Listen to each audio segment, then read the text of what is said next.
Hello, welcome back to our video. Today we are going to show you the Carrion Golem Necromancer build. Summon Carrion Golem is the unusual type of golem in Path of Exile that was introduced in patch 3.8. They generally don't offer any bonuses to the player like the rest of the golems but boost other minions. Carrion Golem uses leaping attack, ground slam, series of slashes, and regular melee attacks doing mostly physical damage. They also gain very high bonus damage for each nearby minion, up to 50% more damage, so using different minion types in this build is mandatory. Since all your minions will be doing physical damage, going for Impale is the best way to scale damage.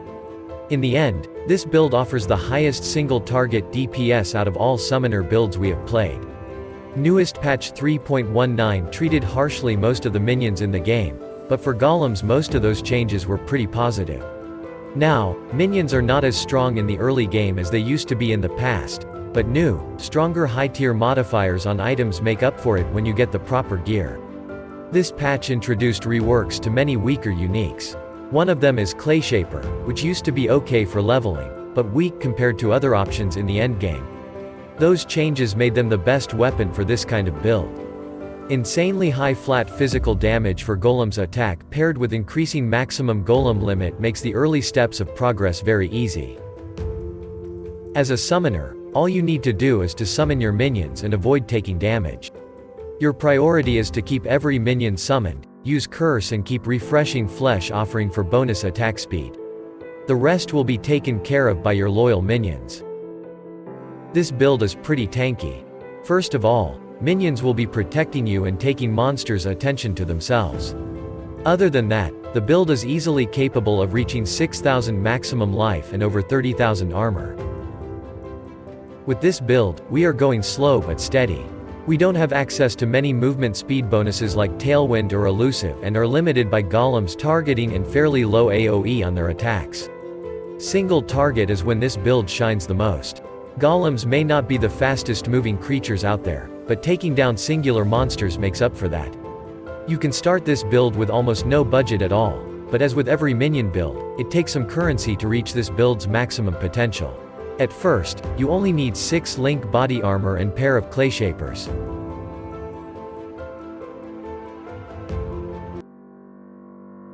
There are not many uniques particularly useful for this build, but the ones that are, can be considered very strong.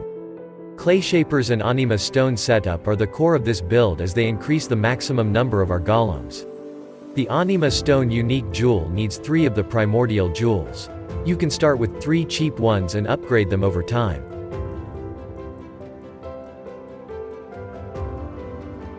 Clayshaper is undisputed the best item we can use to increase DPS.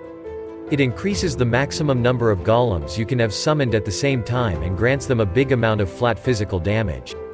In this build we are going to dual wield them for 2 extra golems.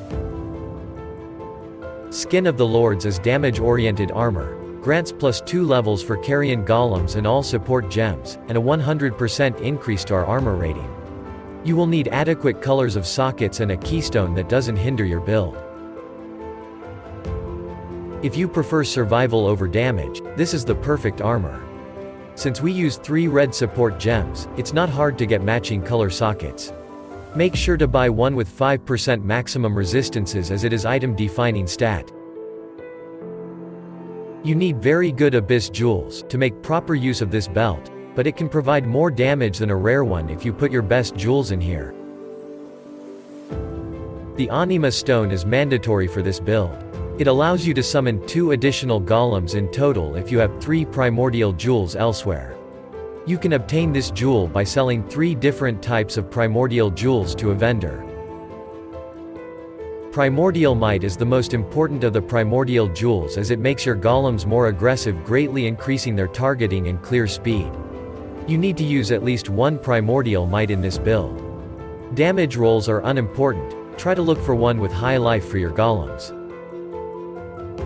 Primordial Harmony is another great jewel as these jewels grant the highest DPS, reducing the cooldowns of your golem's most powerful abilities.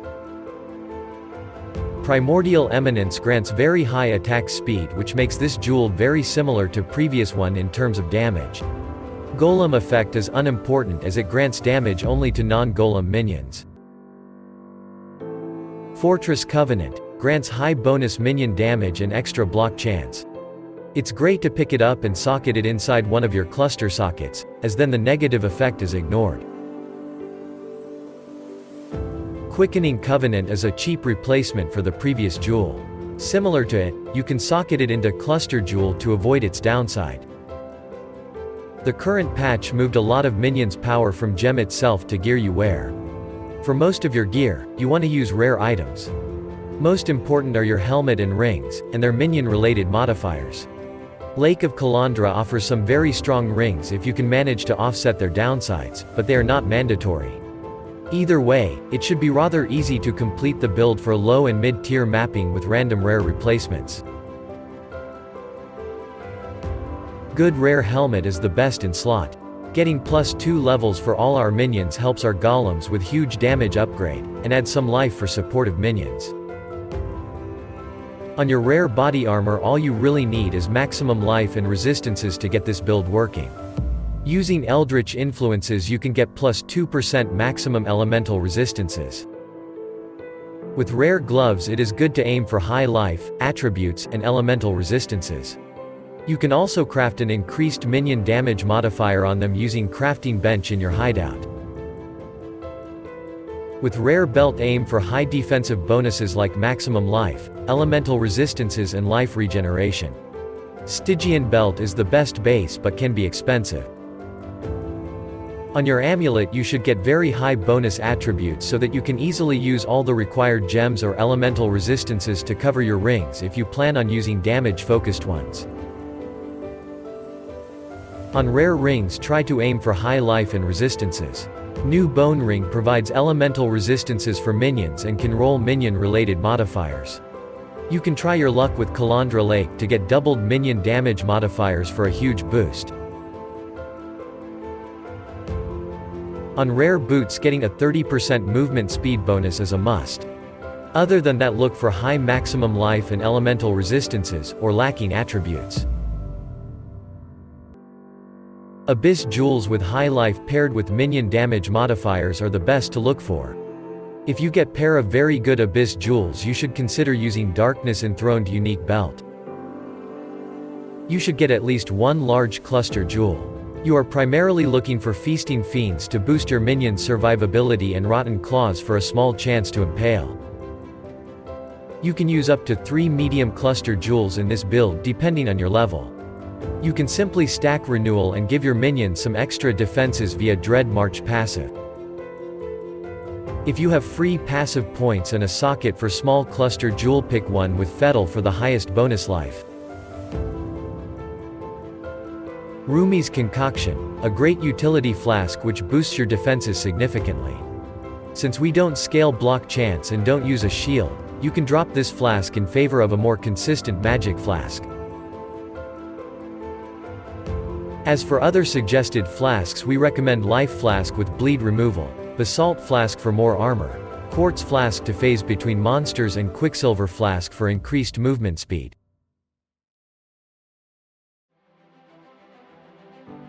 Carrion golems are the main feature of this build. They are usually used to boost other minions as they grant additional physical damage to non-golem minions, but in this build, we are letting them do all the work. They deal massive physical damage and have good clear speed thanks to their aggressive behavior. With the full setup, you should have 6 of them active at once. Linking Impale support is necessary as it is the biggest source of impale chance we can get. In this case zombies are utility minions, they act as meat shields and tank the incoming damage. They also increase your Carrion golem's damage by being summoned, as golems gain more damage for every nearby non-golem minion. They also trigger Feeding Frenzy, which increases the attack and movement speed of all your minions.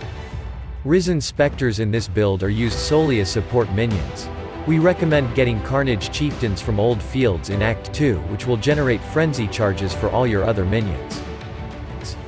You can use Animate Guardian mainly to greatly boost your other minions via unique items.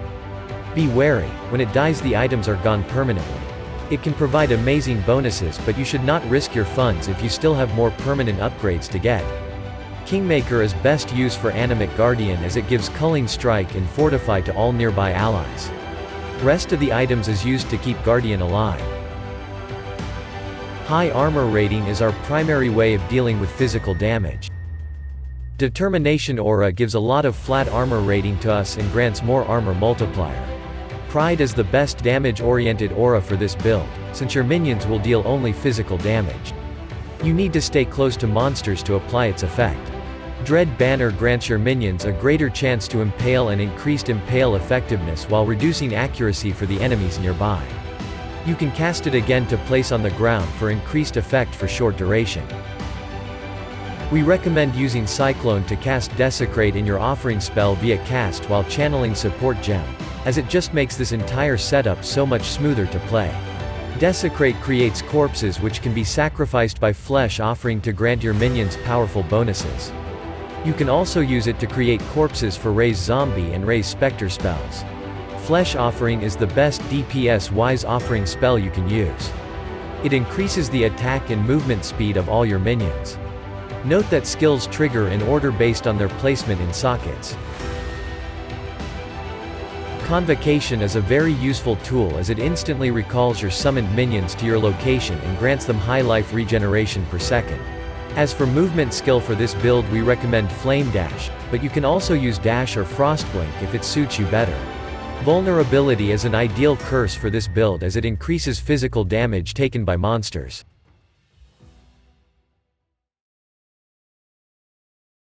When dealing with Bandits quest, you should kill all of them for 2 bonus passive skill points. Our major Pantheon god power of choice is Soul of Solaris for its physical damage mitigation. As for minor god, we recommend picking up Soul of Gruthkul as it grants even more physical damage mitigation based on a number of hits taken recently. The passive tree in this build is very straightforward. You want to take as many minion damage and player maximum life nodes as possible while taking some close-by utility along the way.